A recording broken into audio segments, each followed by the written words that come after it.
The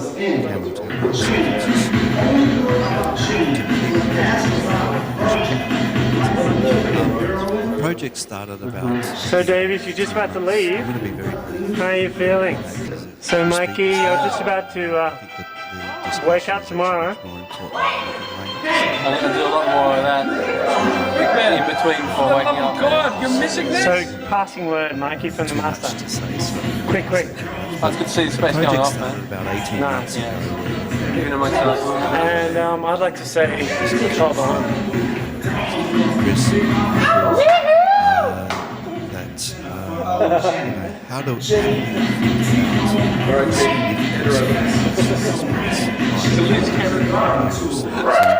and one of the things that we talk about Get the room action, man. that organisation in terms of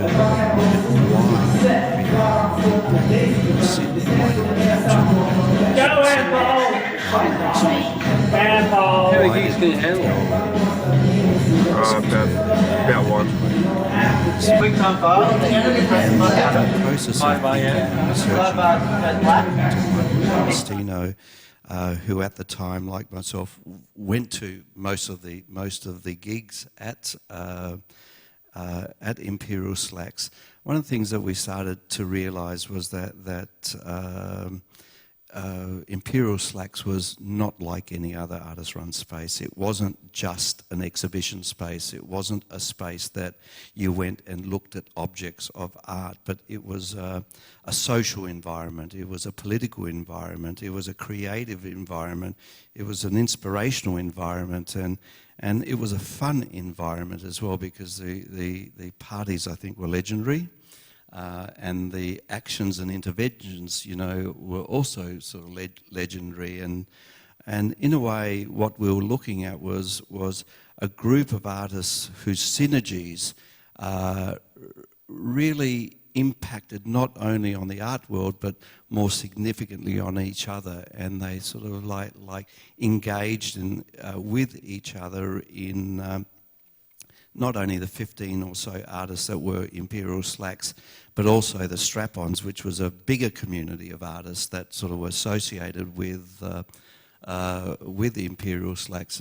And it was that moment of energy exchange, ideas exchange, the dialogues, the collaborations, the collectivity that was involved. And it was at a time of 99 coming out of Herringbone, which was a predecessor of Imperial Slacks, and it was at the time we were moving towards the end of the millennium. The Olympic Games were sort of like approaching, and Sydney was in a state of flux. It was an economic flux.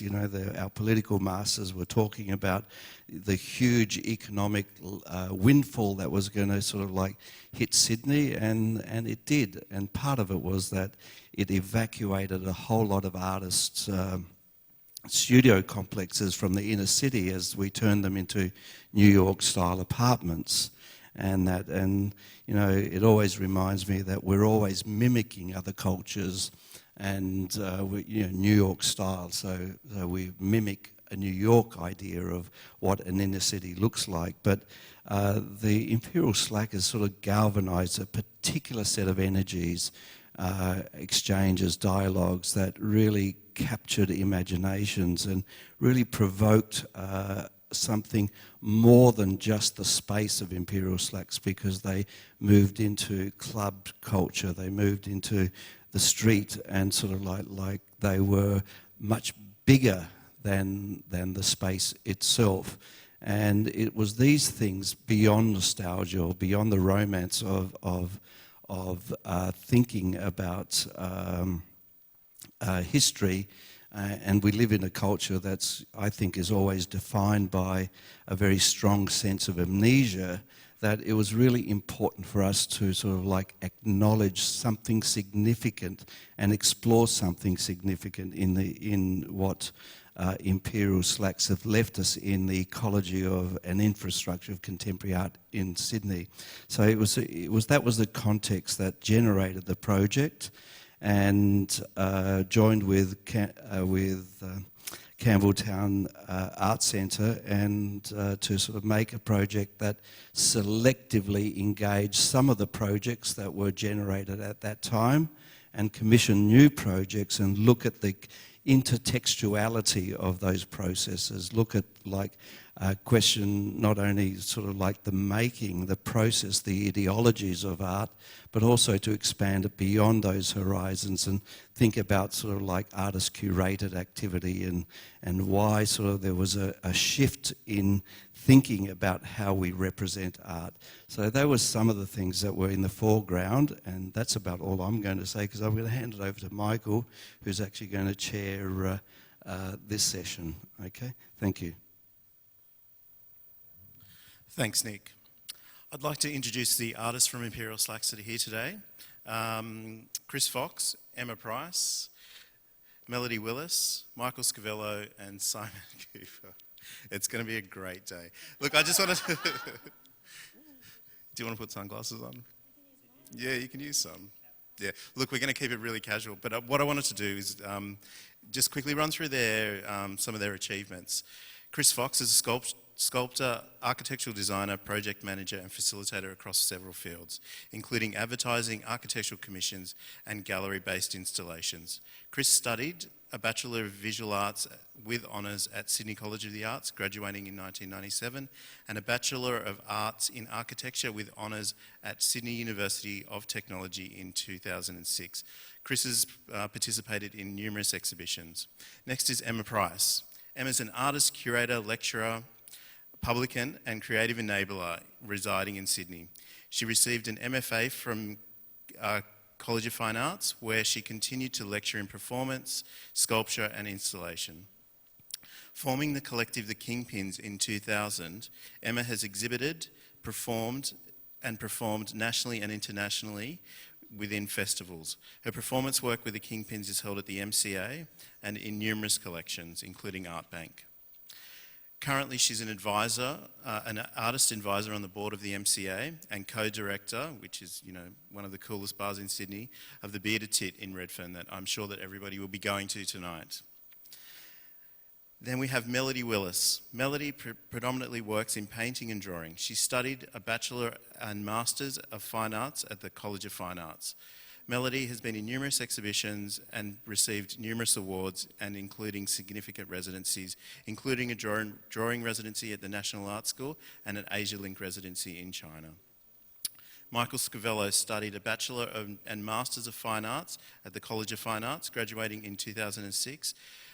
Michael has had numerous exhibitions both in Australia and in Italy, and currently runs a restaurant Ombretta in Glebe. Last but not least is Simon Cooper. Simon studied a Bachelor of Arts at Sydney UTS, graduating in 1996, and a Bachelor and Masters of Fine Arts at the College of Fine Arts, graduating in 2007. Cooper has had numerous exhibitions and solo exhibitions, predominantly in the Asia Pacific. He currently lectures at the School of Creative Arts and Humanities at the Charles Darwin University. So I'd like everybody to welcome all the artists here today. Yay! All right, now it's time for the fun. Okay, look, let's start at the start. So there was a significant history before the Imperial Slacks, before the opened the doors of the new gallery. Michael, can you talk about Herringbone and I guess how Herringbone came about? Okay. Maybe just switch mics, yeah. Okay, Herringbone came about in around 1998.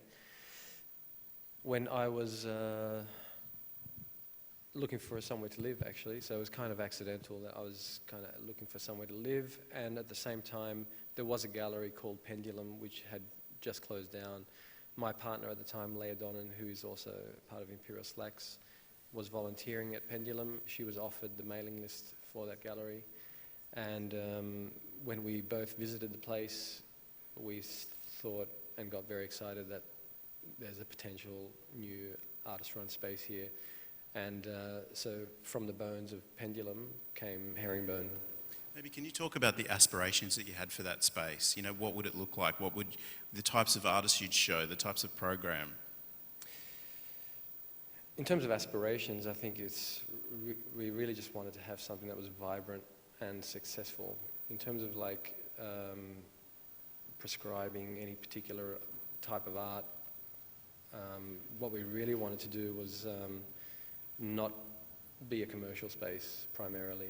We wanted to, because we were making experimental work and we were making unsaleable work, we really wanted to have a platform where we could show that. And that was pretty much the primary reason for starting and for exhibiting our own work. Okay, maybe can you talk about the makeup of Herringbone? So there was studio space, there was accommodation, there was the gallery space. Yeah. Like who moved in, when did they move in? Okay, so initially there's probably what we say is going to be about 300 square meters of space, just the first space. And in that there was a big, what until was a gallery, was a living room for us, which is the largest living room in Sydney probably, and then 4 studios which were bedrooms plus studio space.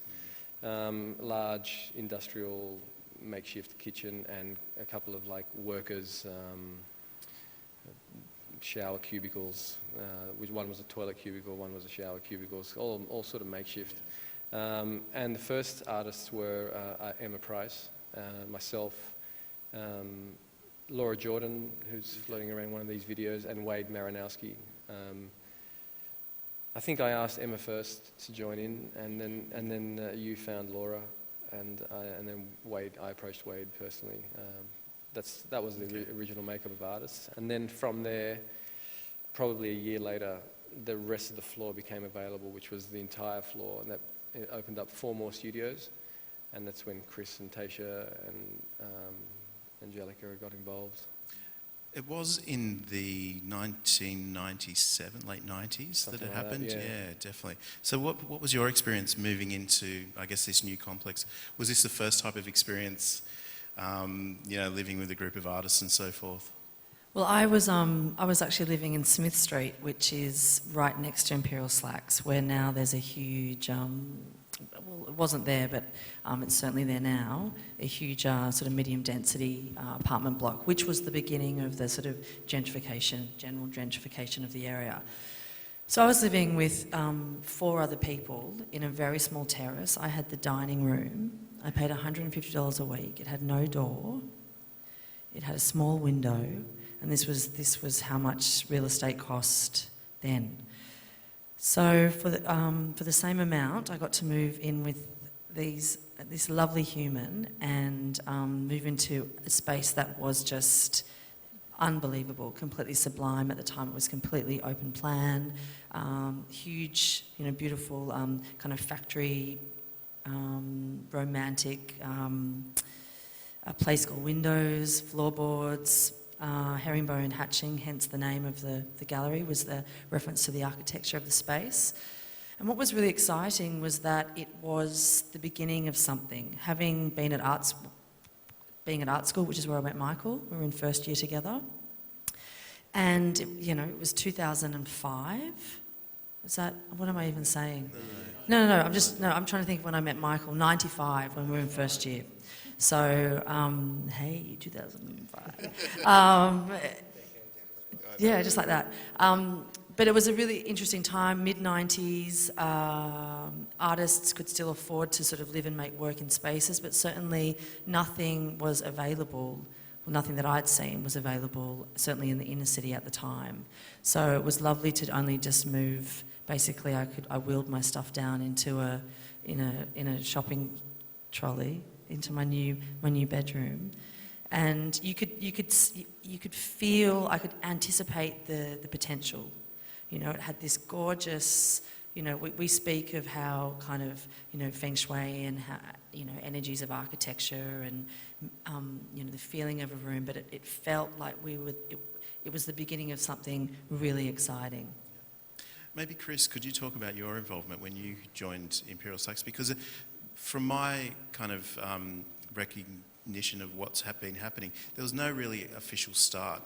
The gallery did open at some point, but there'd been a long trajectory of people coming together, formulating. So when the switchover did happen from Herringbone, it wasn't something that just happened overnight. Yeah, so I became involved, I think, in '98. I think you guys had been there maybe a year or 6 to 8 months or so on. Herringbone Gallery had already had started. And as Mikey was saying, that whole second wing opened up. So I moved in with Tasha and then I think Ali Jackson at the time, and then became Angelica. I think at that point, like Emma was just mentioning around this idea of sort of continuation of art school, that's sort of what it felt like. It felt like a sort of continuation of that sort of intensity around, or energy around making work. And I think it was just a coming together of like-minded people, that we all had a similar, a very intense energy around art making and creative practice. And I think that we all were drawn together. We either knew each other partly from art school. I was actually from SCA. Most of the crew was COFA. But I knew a few, but very quickly it was a really coherent bunch. I think we all liked each other. That was probably the key thing.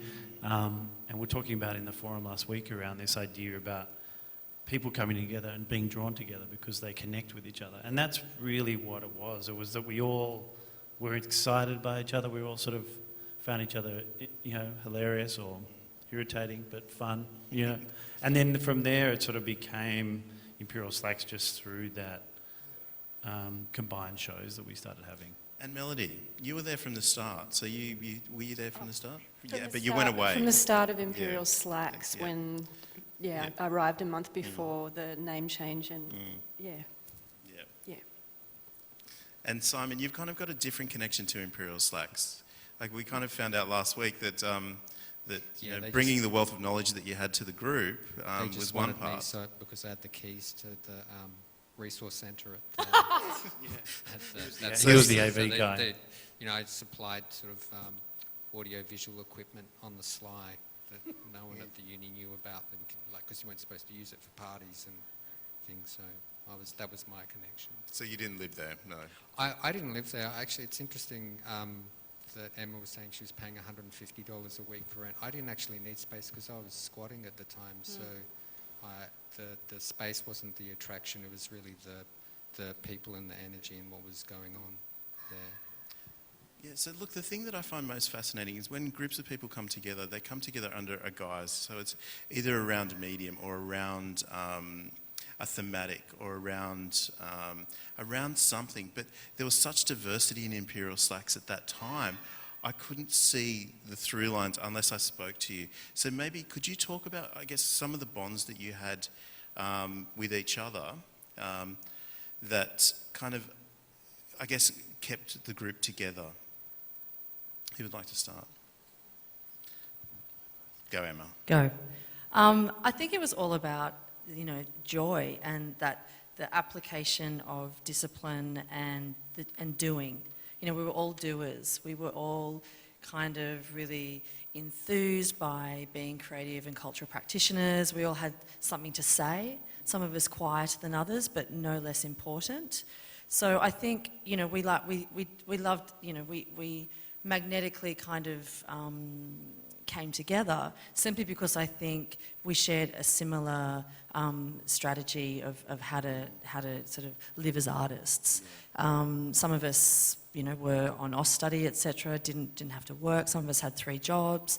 Some of us, mum and dad threw us, some money here and there. Some of us on the dole, and but primarily our concern was about making work.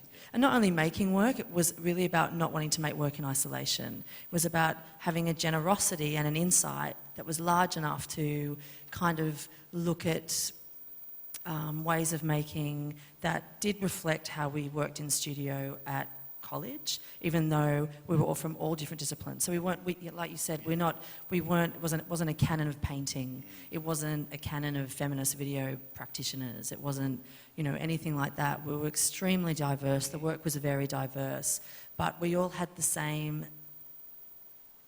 joy. It had the same energy, dedication. Then that fell into, skill sharing, collaborating by default with each other simply because it was a domestic arrangement. So it did become a really big think tank, and I think what's interesting is talking about that sort of organic handing over of the keys of herringbone to Slacks is that it was kind of already happening. It was happening as someone was installing their work. It was happening while someone was making a stir fry for 12 people. It was happening while someone, you know, you're talking at school or you're at the local cafe or whatever. So it was lived. It wasn't planned. There's no blueprint, which is why it's kind of, you know, it was unique to what it was, and certainly at the time when there was no real scope for networking or bringing people together except for actually doing it, except for being there. You had to be present, you had to meet people. We didn't have social networking per se. So it was really about being active and present. So I think that's why we kind of fell into one another and worked so well together. Do you want to go, Chris? Because I think it's a really interesting thing. Like, as you mentioned, Emma, people come together, you know, through commonalities. But when you look at the practices that were coming out, they were so diverse and so disparate that it's interesting how all these things happened without much conflict. Or maybe there was. And who would like to talk about that? Chris. Oh, conflict. I have no conflict in my life.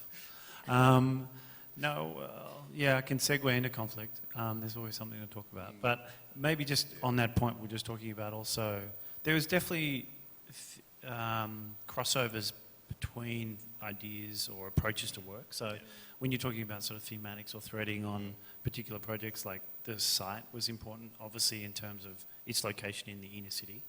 And then the time, which Nick referenced already around the Olympics. So that was obviously threaded through quite a few works and quite a few shows that sort of talked about that. So there was definitely clustering of ideas, and I think there was always there's been discussions that we had last weekend as well around this idea of authorship, and I think it wasn't so specific that it was like a collaborative project, but I think there was a slippage between the generation of ideas between all of us as a group. That was really nice, that we were actually able to continually spar off each other around ideas, and it wasn't, you know, and maybe that flows into the conflict question, but I don't think there wasn't a lot of tension around that idea around, oh, that was my idea when we're having that bad stir fry. You know, so I think that thing just sort of flowed. People sort of were working with a particular material or looking at a new thing, and I think we just fed off each other. And so I think the conflict stuff was really probably more just in regards to who was going to do the washing up and Invigilating the gallery. It's the curse of an But the artist on washing up space. was a nightmare because we had this thing where I think we kept buying more cutlery. It was just like, it was just nightmarish. I still have horror like nightmares about the like cascading cutlery. And so there was, I think, it could have been a sculpture. But I think the conflict was really, we were able to move through it, surprisingly, I think. I mean, we had standard domestic conflicts about who's paying the rent and blah, and cleaning up and crap. But, I mean, we sort of were able to just keep moving through it. We had a structure of the board meetings. Yeah, maybe talk about that. So the structure of Slacks, when it came in, it was a slightly different structure to Herringbone, with more directors and a treasurer, and and the official status that treasurers have. Maybe the treasurer should speak to this. Yeah, maybe I think the treasurer should talk about that. Oh, I tried to restructure history on Saturday by suggesting that the whole idea of the meeting and the structure of us as a group of directors prepared it was some kind of performance of administration. But it kind of was. I mean, the idea of a meeting and a specific time for the meeting often blew out, and that was kind of funny too. Someone was often drunk. Yeah, they were pretty sprawling. Yeah, if people roll up to a meeting with a couple of long necks and paper bags, and things are going to go sideways. You're going to make decisions. So keep talking, because I think it's interesting, and maybe the exhibition program and how it became more of a curated program. Oh no, sorry, not more of a curated program, but how the directors had more of an influence with the ability to show their own works, and also the ability to kind of, I guess, direct traffic a little bit more. There was this need to create a program really quickly, so I think that's partly the function of curating ourselves into the first 6 to 8 shows, and then it expanded out more to the general Sydney community, and then it was open for, I guess, application as well and discussion. But it was quite rigorous, I think, the discussion around those shows and the variety and also bringing in other artists. What was nice too is the way that we dealt with the programming is that we actually buddied up. So we sort of came together and people, it was sort of like picking, in the netball team, like I'll pick you, or so you sort of gravitated towards someone that you had a similarity to, whether it was about materials that you're using, kind of practice that you're interested in, what you want to choose the gallery for. So it was, again, curating by default, and we weren't curators, we were artists. So to get artists and emerging artists to approach other emerging artists, put on projects that at the time we felt were rigorous and critical and considered, and for then that to kind of take a shape, and then really to set a modus operandi for them what was to happen when artists could apply, via applications, and we'd get together and have a look at them. But what was so lovely that it was just in our lounge room. It was in this big room flooded with sun. Sometimes meetings would go to 11 p.m. But it was organised chaos, and that is where I think what's interesting when you get so many, it's hard to work with someone at the best of times, let alone 14 others. So that's when, interesting, and to our, power to us that we managed to, there was never anything that, no one got, nothing was broken. Yeah, and just to acknowledge that that Herringbone with Leah and Michael were turning around shows every 2 weeks. So they had 52 shows, was that right? In the 2-year period. We had, yeah, which is kind of... fortnitly turnaround. Yeah, which is kind of almost unachievable today, which is kind of amazing. You wouldn't want to do it. No. Yeah. Just quickly, while we've got it on screen, so haircuts were quite important in Imperial Slacks. And, this is a really, I guess, significant point in time, because I watched through all the videos and everybody was changing their hair. Maybe, Michael, do you want to talk about this experience where kind of all these dreadlocks floated into the sky? I just wanted to get rid of my dreads because they were quite smelly. And there was a company downstairs called Mr. Balloons. Do you remember Mr. Balloons? Yeah. And basically they did events. They did balloons for events and things like that. So I went and got these. I was a bit of a hippie at the time, as you could probably tell. But I did get biodegradable balloons and straps and clips and all that sort of stuff, and made sure that they could degrade wherever they ended up. But I wanted to sort of farewell them in some sort of significant way to myself, and then obviously have it recorded. But that's pretty much it. And I knew Pricey was doing haircuts at festivals for $5 a pop or something, so I thought she'd be the most experienced at it.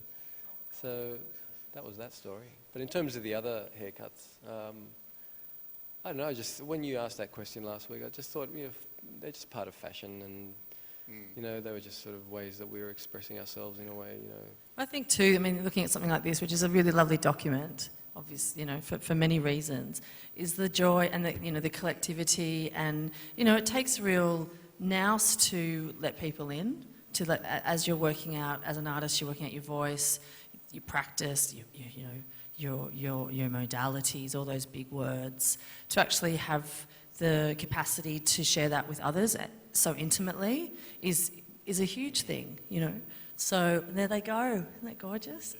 So, but we were, but it was based around action. So the idea was we didn't just talk about this stuff and ruminate, is that it was about activating these ideas and, reflections on where we were living. Chris talked earlier about, the site being really a big kernel for what we were kind of pushing up against, what was happening to the Sydney that we knew post-millennia and pre-millennia. So again, these happenings, these actions, the kind of opened out gallery space into social spaces, into parties, was part of that. It was actually maybe we can talk about that a little effect. bit further, because it it wasn't your usual, 12 until 4, 12 until 5 gallery where you'd go there, you'd look at art, and or you'd go to an opening and it'd finish at 8 and then you'd end up somewhere else. Like these parties, openings, impermanent audio, death by stereo, all these things just kept going on and on and on. And I know a part of it's because people were living there, but it was interesting how everybody kind of opened up their lives to, the community of Sydney. So who wants to talk about some of the parties? Do you remember, Simon? Simon. Let's go, Simon. I don't remember them at the time, so I'm a really unreliable source. I mean, I probably went to Imperial, the first time I went to Herringbone Imperial Slacks was through the parties, even though I knew some of the people there. So, I mean, I was probably going to the parties before I was actually part of Imperial Slacks. I mean, and that was a big part of it. And as I said, I didn't necessarily need the space, but I really liked the energy and what was going on with people. And part of that were the parties. I mean, I like a party, but it was just nice that all those parties sort of like grew organically out of openings, and that the art sort of was there as part of the backdrop to parties. It was really nice. I think the main reason for the parties is just such an ideal venue. It was the actual party zone was buffered by all the studios, so no one on the outside world would actually know that there could be a party there unless it spilled out onto the street, which it did occasionally. But essentially you could have a cranking party inside and no one really know it on the outside world, which was great. So we had parties from like pretty much before Herringbone started, like graduation parties and those sorts of things, calling them university parties or whatever, so fraudulently using UNSW logos and things like that. But we had, it was a great venue. I think that was essentially what was it. But I was just thinking about it then. I mean, reflecting on that time in terms of the public, like the public feel of the space. I mean, as a resident, it did really feel like that. I think it was because it was a gallery that there was always either someone coming in, oh, sorry, and someone's in a towel trying to get to the, usually Wade. Yeah, usually Wade, or Pricey. They were often in towels crossing the gallery. But I think there was that idea that the space was often public, even the back corridors. So there was, the impermanent audio was pretty much every third Sunday. So you either were involved or you were maybe not present because it was so loud. But there was, I think, something around the way the space operated that even though the gallery was contained, there was always that spillage because of that key door at the end of the gallery which always opened and someone would look in and go, oh wow, it's a lounge. People love that idea of something behind. And you gave tours. And you would give tours. Maybe it was me doing the tours. Help pay the rent. Yeah, hi, this is like where we all live. Yeah. I mean, it gave me, as someone in my early to mid 20s, a great social flexibility. And I think it's a really, I don't know. I think some people visiting would sort of saw it from the outside as a challenging model for living, and perhaps long term it is. But I found it really opened up my sense of community and maybe how we should live more closely in that sense of proximity, which was something that Craig Judd talked about on Saturday, living with proximity, and that it felt more natural and possibly, not to be grand, but historically it kind of is more natural to be close to a larger community. Yeah, and just adding to the feel of the party and the way that we could do it simply because of the architecture that we built around us. It's interesting now with the shift in licensing and lockout laws in Sydney is a return to these occupations. So young artists and people that I know are now returning to a space of ownership, even if it's a temporal ownership, but that they can control, that they facilitate, they have autonomy. So I think for us too, it was very much a part of that, is that it was an autonomous zone. People could come and feel safe. They felt included in the conversation, whether that was direct or osmotically through energy and just participation. It's funny, we talk of these things and I think about them as happenings, but it was really just a lived experience that was occasionally celebrated because we couldn't help ourselves. And that again, that sort of act of inclusion or generosity was part of that, because it really wasn't an ego-driven project. It wasn't about any of us wanting to get a leg up, or it was kind of, we just wanted to make stuff happen. And how do you do that? Well, you do it yourself. Maybe we can talk about how, especially the space and the collective, how that influenced works. So we spoke about the idea of collaboration, but was there anything else that kind of, I guess, flowed into the works that you created? So, for example, Melody, you talk about that collective living, which was a part of your work, I guess, possibly after you left, would that be correct, or during? I suppose, then I ended up moving to Arizona, which was in the desert, architectural experiment in collectivity, about 100 people. So no cars at Palo Soleri's Arcosanti. So I kind of skipped the dismantling of Imperial Slacks to go there to kind of amp up the collectivity for myself. And that was something in my work. And also, but as a painter in kind of F-block COFA, which was quite separate at the time and a little bit old school, I was kind of in art school trying to make those connections with the other disciplines. I don't think there's that separation now in art school, but there was then. So I was trying to get closer to sculptural practice, installation practice. I like my paintings to be as far away from other paintings as possible, so you could think about their connection with, I guess, spatial organisation and structure. Maybe Emma, talk about the collective with maybe Tasha for a bit. Yeah, I just think too, just in listening to these, looking at you guys and thinking about where we're at now and where we were then, I think it really, obviously, authored collaborations were birthed from Imperial Slacks. Sean and Claire started making work solely together. Sean Cadero and Claire Healy. The Kingpins were born from socialising at Imperial Slacks. But also, the real sort of nexus into hybridised practice and interdisciplinary work is that even though we all came out of certain disciplines, I feel that because of that intimacy and that interaction, it really, there were these sort of spore-like infections into how each other worked. Yeah, definitely. So, someone's working with painting, then it turns into performance. Someone's working with performance, it turns into a sculpture. Someone's working with sculpture, but then that gets videoed. Someone's a video practitioner, but is videoing performance art.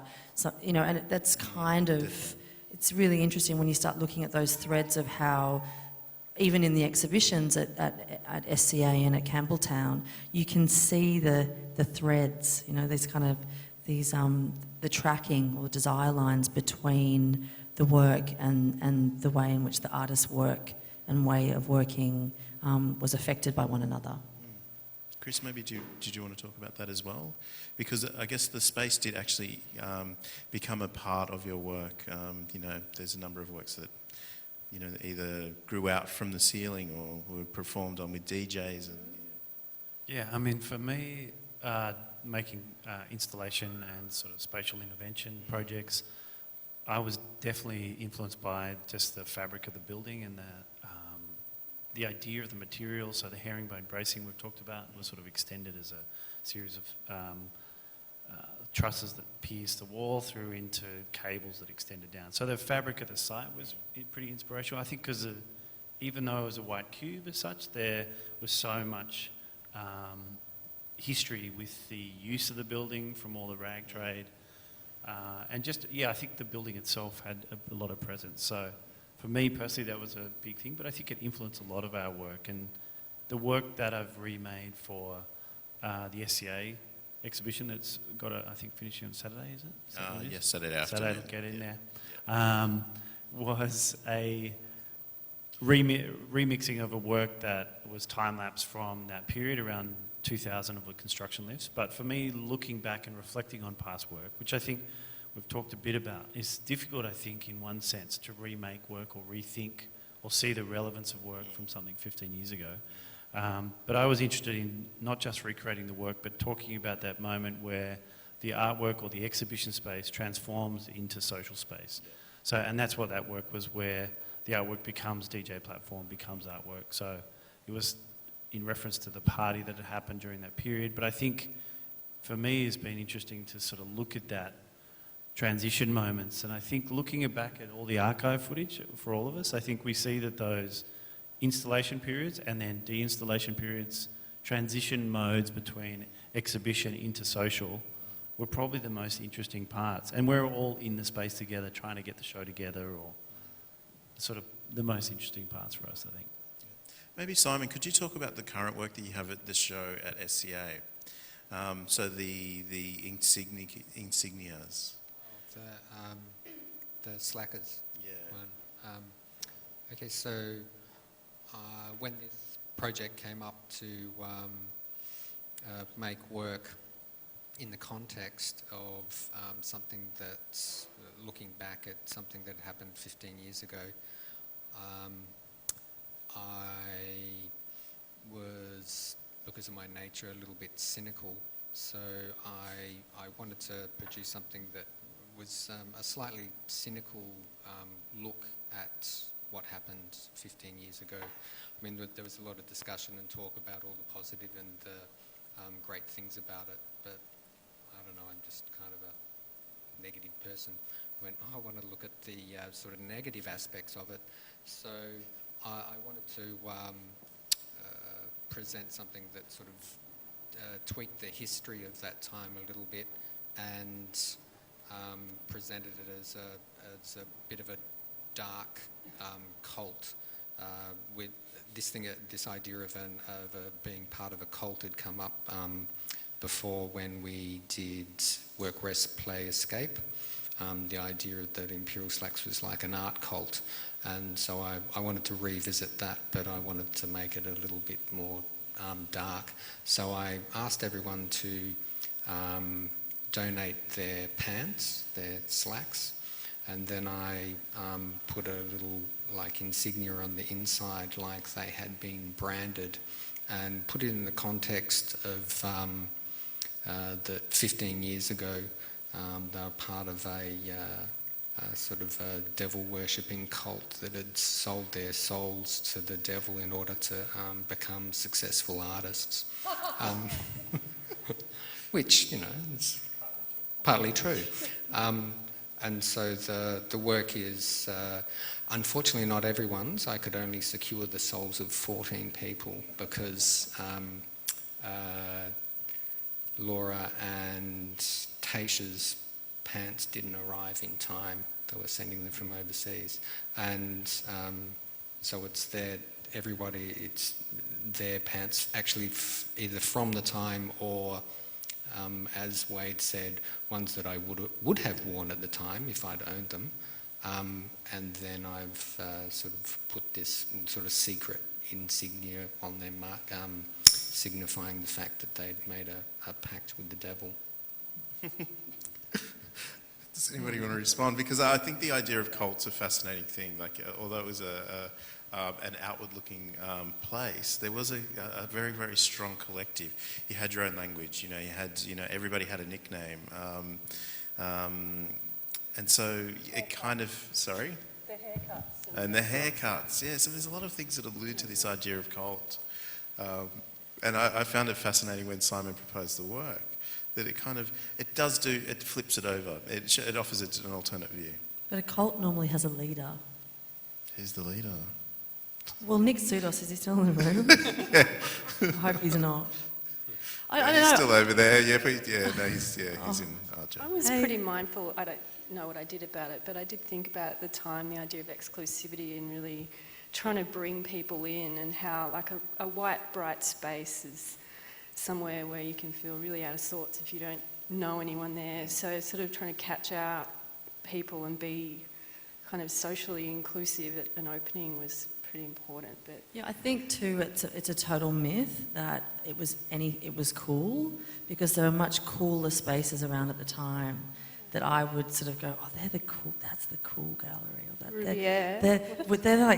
they're onto it. They've got like cool artists, and they've got a cool, like, their branding's really good, and their invites are awesome. Yeah, but did they have a deal with the devil? Yeah, right. So we were a bit looser, and I mean, really, it was literally, we weren't, even though it was that archetypal white space, the preciousness was pretty elastic. You know, we took ourselves seriously, not too seriously. Some more than others, and maybe that's, yeah. But that's the nature of it. Yeah. So I think as far as like a cult, maybe if you were to worship a deity, I don't know, it's funny. I think, yeah, that idea of action or doing was sort of something that we all sort of, you know, that was the sun that we focused on, maybe. So it's almost coming to an end. So let's talk about Slacking Off. So Slacking Off was a really important exhibition that closed Imperial Slacks and was one of the last shows. Maybe can you talk about? Does somebody want to talk about that? You know, it was like an onslaught of, I think almost, it felt like everything that was ever shown there was on show during that time, and many new things as well. Like who put it together? Who thought about it? Like what was the? Because I know it had a number of different names as well. I was living in New York at the time, so okay. I can't comment on this. I was over there with Monica Tigachet, my partner at the time. Was over there working alongside Matthew Barney, and I was working in a vintage store and doing drag performance in small speakeasies and lesbian bars in New York, and it was a very exciting time. So I'm gonna put the microphone down now. These guys can answer that. Did you have any work in that show? Yes, well, interestingly enough, Mon and I made a work specifically for the Slacking Off show. We made it in New York, and it was a video work that was about what we're talking about that idea of that synergetic connection and practice and relationships that we forged. So it was sort of a Madonna and child. It sounds really spooky as I describe it. It was a mother and child imposed with mine and Monica's face. I think I was the child. And then we had these tears that actually turned into a kind of digestive tract and sort of fed into each other. So it was this sort of metronomic video work of this pulsing light through the, yeah. So that was for Slacking Off. So we had, you know, speaking of cults and figures to worship, so it was a sort of reverent shout out to something that we saw as precious and something to be revered and if potentially worshipped. So Slacking Off was pretty much the last hurrah for us in a way because we were being moved on. But at that stage, we decided that everyone should move out and use the entire space, not just the gallery space. So every studio was vacated by the resident artists, and they each of the resident artists curated something for their own space, and then there was a group curated show for the internal gallery. And I think was it the show you took the bathroom? Yeah, because I didn't have a space there, I got the bathroom. You got the bathroom, and had the most amazing installation in this bathroom. Yeah, It was great. Only because I saw the video again recently, I was reminded. The bathroom space, it's interesting you say that the work was sort of around the synthesis of relationships there, and that was what I was interested in the bathroom, because I thought that was a really interesting space where there's, you know, a lot of social interaction in there. And so for the Slacking Off show, I pulled all the walls out, so there was just the toilets were there by themselves, and turned it into a kind of a little natural forest, sort of semi-natural forest. But I was reminded of that work through the videos recently, and I still know a number of people today that met in the bathroom because, you know, it was a huge party and there was only one bathroom, so people were going there in groups and there was no walls between the toilets, so people had to use the toilets in groups. So, you know, you form a sort of very instant and intimate relationship with someone doing that. And I still know people that met in the bathroom at Slacking Off. All right. Look, we might throw it out to maybe one or two questions if anybody's got any questions. Yeah. Yep.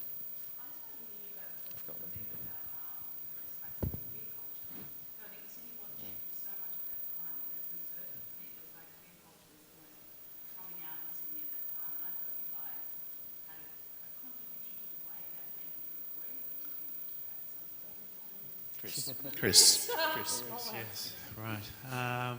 I mean, yeah, I think we all did dress in drag. I mean, the Kingpins were pretty influential in terms of us as a group. So I think that was a big part of it, that we all socialised as a collective, as a group, often all in drag, going to Arc nightclub or whatever it is. And I think that Bryce could maybe talk to it in relation to Kingpin's practice. But I think as a collective, yeah, I think there was definitely... Remember, the location again is really important because we're just off Oxford Street, and at that time in the 90s, you know, Oxford Street was heaving, and a really vibrant, gay, amazing fun place. And it's a totally different place now. And I think during that period, it was just part of where we were as a location. So I think it was sort of a given, I think, because of our location. But I think it was then about the people, like Emma Bryce.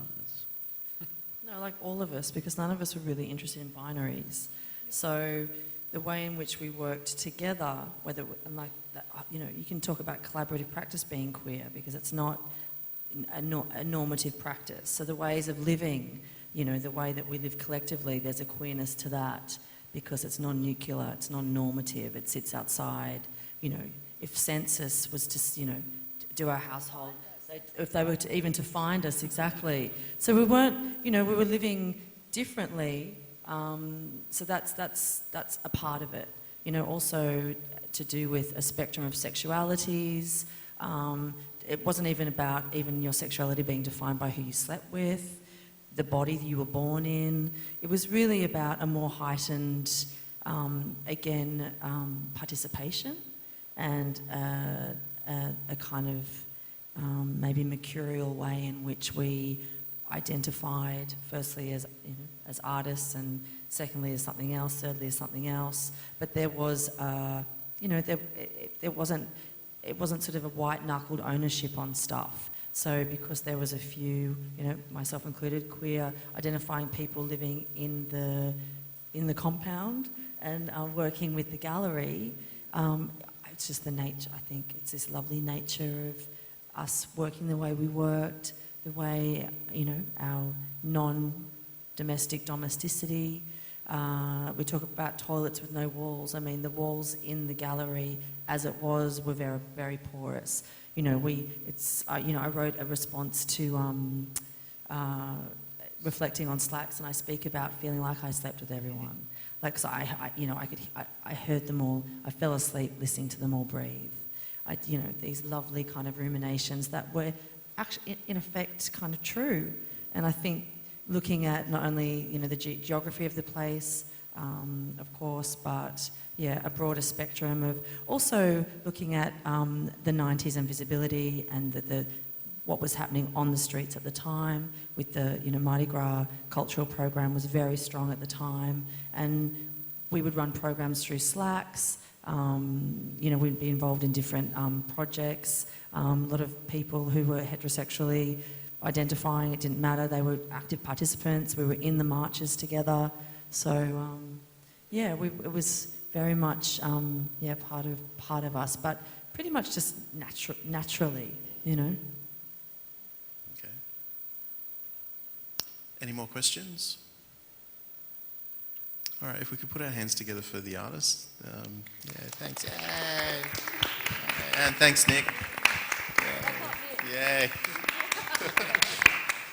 And, yeah, come and see the show. So the show continues until the 18th of October at Campbelltown Arts Centre, and Sydney College of the Arts finishes tomorrow afternoon, so you've got to check it out. Yeah, excellent. Thanks, everyone.